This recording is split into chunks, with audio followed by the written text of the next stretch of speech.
बिस्मिल्लाहिर्रहमानिर्रहीम। मेरा नाम मोहम्मद अवाब है और मेरा रोल नंबर 17-11-78 है। Section BSc evening, semester 6th और सब्जेक्ट है मेरे पास डिफरेंशियल इक्वेशंस का। और मेरे पास टॉपिक है लीनियर इक्वेशंस, जिसको मैंने अभी एक्सप्लेन करना है। सबसे पहले तो हम देखते हैं कि लीनियर इक्वेशंस को, ठीक है, कि लीनियर इक्वेशन की डेफिनेशन देखते हैं सबसे पहले। First order differential equation of the form a1x dy dx plus a0x into y is equal g of x। ठीक है, हमारे पास इस तरह की इक्वेशन कोई भी होगी उसे वो जो है वो लीनियर इक्वेशन होगी, ठीक है, और इसे हम इक्वेशन नंबर 1 कहते हैं। और अगर हमारे पास ये जो जी ऑफ एक्स है इसकी वैल्यू 0 होगी तो हमारे पास जो इक्वेशन है, जो लीनियर इक्वेशन है, वो हमारे पास होमोजीनियस होगी। और अगर इसकी वैल्यू जी ऑफ एक्स की वैल्यू नॉन ज़ीरो होगी तो वो हमारे पास जो इक्वेशन है वो नॉन होमोजीनियस है, ठीक है। और अब इस लीनियर इक्वेशन को सॉल्व करने के हमारे पास 4 स्टेप्स हैं, ठीक है। सबसे पहला स्टेप ये कि इस इक्वेशन को, इक्वेशन नंबर 1 को स्टैंडर्ड फॉर्म में कन्वर्ट किया जाए, मतलब इसको स्टैंडर्ड फॉर्म में लाया जाए। तो उसको स्टैंडर्ड फॉर्म में कैसे लाया जाएगा? ये जो हमारे पास a1 ऑफ x है सबसे और हमने इस पूरी इक्वेशन को a1 ऑफ x के साथ अगर हम डिवाइड करेंगे तो हमारे पास स्टैंडर्ड फॉर्म, ये जो इक्वेशन है ये स्टैंडर्ड फॉर्म में आ जाएगी, ठीक है। और इस इक्वेशन के स्टैंडर्ड फॉर्म जो डिवाइड करने के बाद आई है a1x के साथ, वो ये है dy dx plus p of x into y is equal है f ऑफ x, ठीक है। और उसका जब हमारे पास ये स्टैंडर्ड फॉर्म आ जाएगी इक्वेशन की, तो उसके बाद हमने इसमें से पी एफ एक्स को आइडेंटिफाई करना है, जो कि ये है हमारे पास, ठीक है। हमने पी एफ एक्स को आइडेंटिफाई करने के बाद हमने इंटीग्रेटिंग फैक्टर फाइंड करना है, ठीक है। हमारे पास इंटीग्रेटिंग फैक्टर कैसे फाइंड होगा? वो हमने जो हमारे पास पी एफ एक्स है उसको हमने इंटीग्रेट करना है एक्स के लिहाज से ई की पावर में, ठीक है। हम ये सारा प्रोसेस करने के बाद हमारे पास इंटीग्रेटिंग फैक्टर आ जाएगा।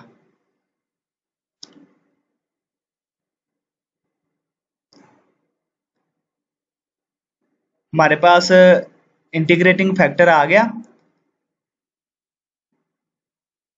ठीक है।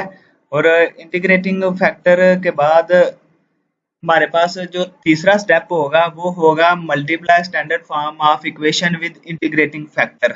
जो हमारे पास इक्वेशन मतलब के स्टैंडर्ड फॉर्म ऑफ इक्वेशन है ना, जो कि ये वाली है, ठीक है। ये हमारे पास इक्वेशन नंबर 2 को फिर हमने इंटीग्रेटिंग फैक्टर के साथ मल्टीप्लाई करना है, ठीक है।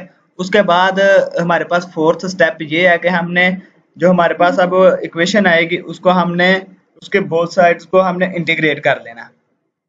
अब हम एक एग्जांपल करते हैं और उसके बाद 2 क्वेश्चंस करेंगे इसके। एग्जांपल है हमारे पास x dy dx minus 4y is equal x power 6 E power x।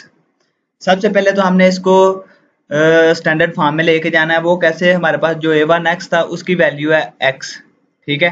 ये हमारे पास a1x की वैल्यू है, ठीक है। हमने होल इक्वेशन को x के साथ हम डिवाइड करेंगे तो ये हमारे पास स्टैंडर्ड फॉर्म ऑफ इक्वेशन आ जाएगी, जो कि ये है, ठीक है। dy dx minus 4/x into y is equal x power 5 e power x, ठीक है। हमारे पास स्टेप नंबर 2 क्या था? हमने पी एफ एक्स को आइडेंटिफाई करके तो हमने उसका इंटीग्रेटिंग फैक्टर फाइंड करना है। हमारे पास पी एफ एक्स की वैल्यू ये है, ठीक है।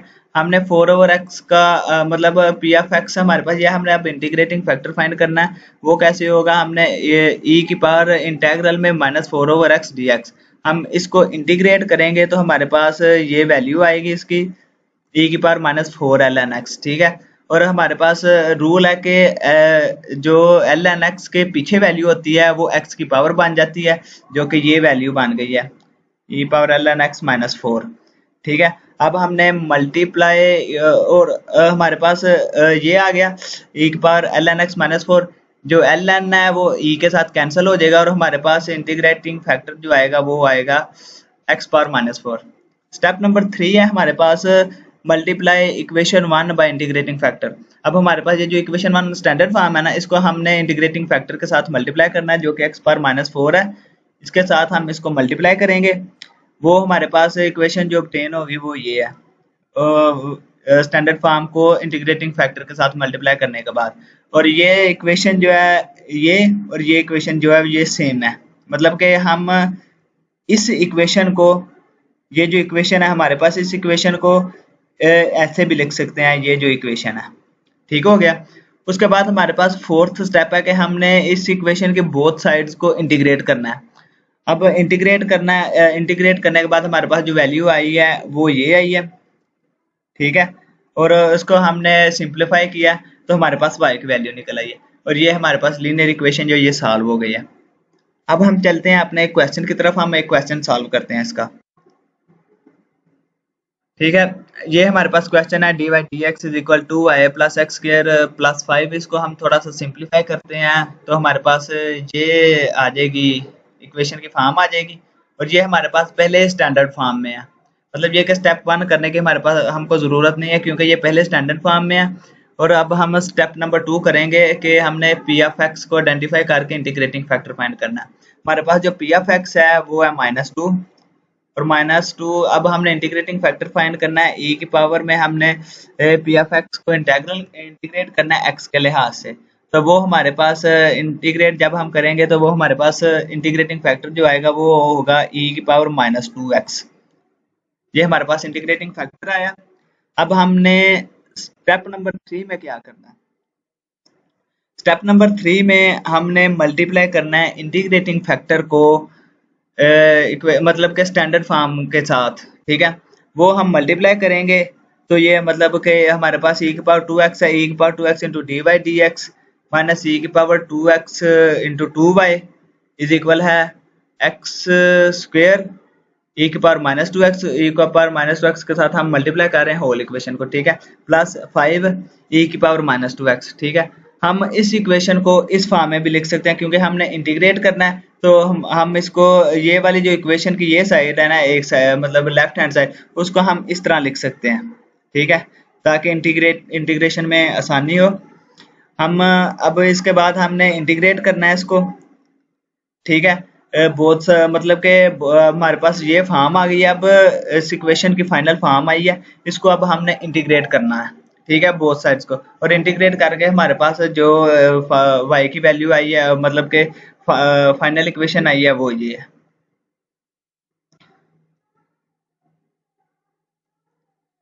और अब हम अपने दूसरे क्वेश्चन की तरफ जाते हैं। एक क्वेश्चन कर लिया और दूसरा क्वेश्चन देखते हैं। अब हम एक एग्जांपल कर लिया, एक क्वेश्चन कर लिया, और अब हम दूसरे क्वेश्चन की तरफ जाते हैं।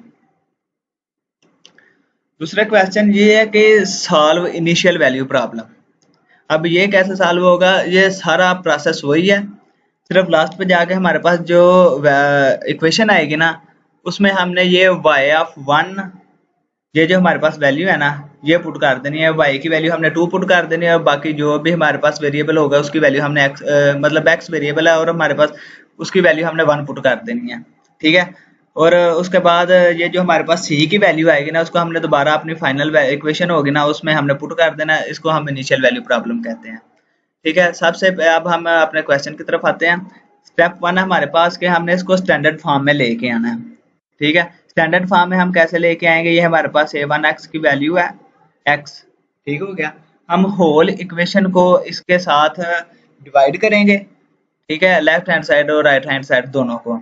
तो हमारे पास स्टैंडर्ड फॉर्म ऑफ इक्वेशन आ जाएगी। हमने इसको, इस वैल्यू को x के साथ डिवाइड किया, हमारे पास dy dx रह गया। हमने इस वैल्यू को x के साथ डिवाइड किया, 1/x इंटू वाई आ गया। हमने इस वैल्यू के साथ डिवाइड किया, e power x over x आ गया। ये हमारे पास आ गई स्टैंडर्ड फॉर्म ऑफ इक्वेशन। ठीक है। अब हमने इसमें से पी ऑफ एक्स आइडेंटिफाई करना है, जो कि हमारे पास है 1/x। 1/x जो है ये हमारे पास पी ऑफ एक्स की वैल्यू है। अब हमने इंटीग्रेटिंग फैक्टर फाइंड करना है, वो कैसे होगा? e की पावर में हमने पी ऑफ एक्स का इंटीग्रेट करना है x के लिहाज से। वो हमारे पास 1/x का इंटेग्रल होता है ln x, और e जो है वो ln के साथ कैंसिल हो गया, ln और e आपस में कैंसिल हो गया। हमारे पास इंटीग्रेटिंग फैक्टर पीछे रह गया x। ठीक है। हमारे पास अब स्टेप 3 है कि हमने मल्टीप्लाई करना है इंटीग्रेटिंग फैक्टर को स्टैंडर्ड इक्वेशन के साथ। ठीक है। अब हमने हमारे पास x जो है वो इंटीग्रेटिंग फैक्टर है, बाकी हम इसको स्टैंडर्ड फॉर्म ऑफ इक्वेशन के साथ मल्टीप्लाई करेंगे तो हमारे पास ये इक्वेशन आ जाएगी। ठीक है, हमारे 3 स्टेप हो गया। अब फोर्थ स्टेप है कि हमारे पास हमने इंटीग्रेट करना है बोथ साइड्स को। ठीक है, हमने बोथ साइड्स को इंटीग्रेट करके सिंपलीफाई किया तो हमारे पास ये y की वैल्यू जो है वो ये आ गई। अब इनिशियल वैल्यू प्रॉब्लम मतलब कि अब हमारे पास ये जो y की वैल्यू है ना, ये जो हमें वैल्यू गिवन है, हमने इस इक्वेशन में वो वैल्यू पुट करनी है। ठीक है, y1 इज इक्वल टू, हमने इक्वेशन नंबर 2, ये जो हमारे पास इक्वेशन नंबर 2 है इसमें हमने वैल्यू पुट की तो हमारे पास c की वैल्यू आ गई 2 माइनस सी। ठीक है, और वो जो c की वैल्यू हमारे पास आई है ना, उसको, ये जो 2 माइनस सी है, उसको दोबारा हमने इक्वेशन नंबर 2 में पुट किया तो हमारे पास फाइनल इक्वेशन ये वाली आ गई। जी थैंक्स। उम्मीद करता हूँ कि मैंने अपनी पूरी कोशिश की है समझाने की, मतलब एक्सप्लेन करने की, और उम्मीद करता हूँ कि मैंने अपना मतलब फुल अच्छे तरीके से एक्सप्लेन किया। और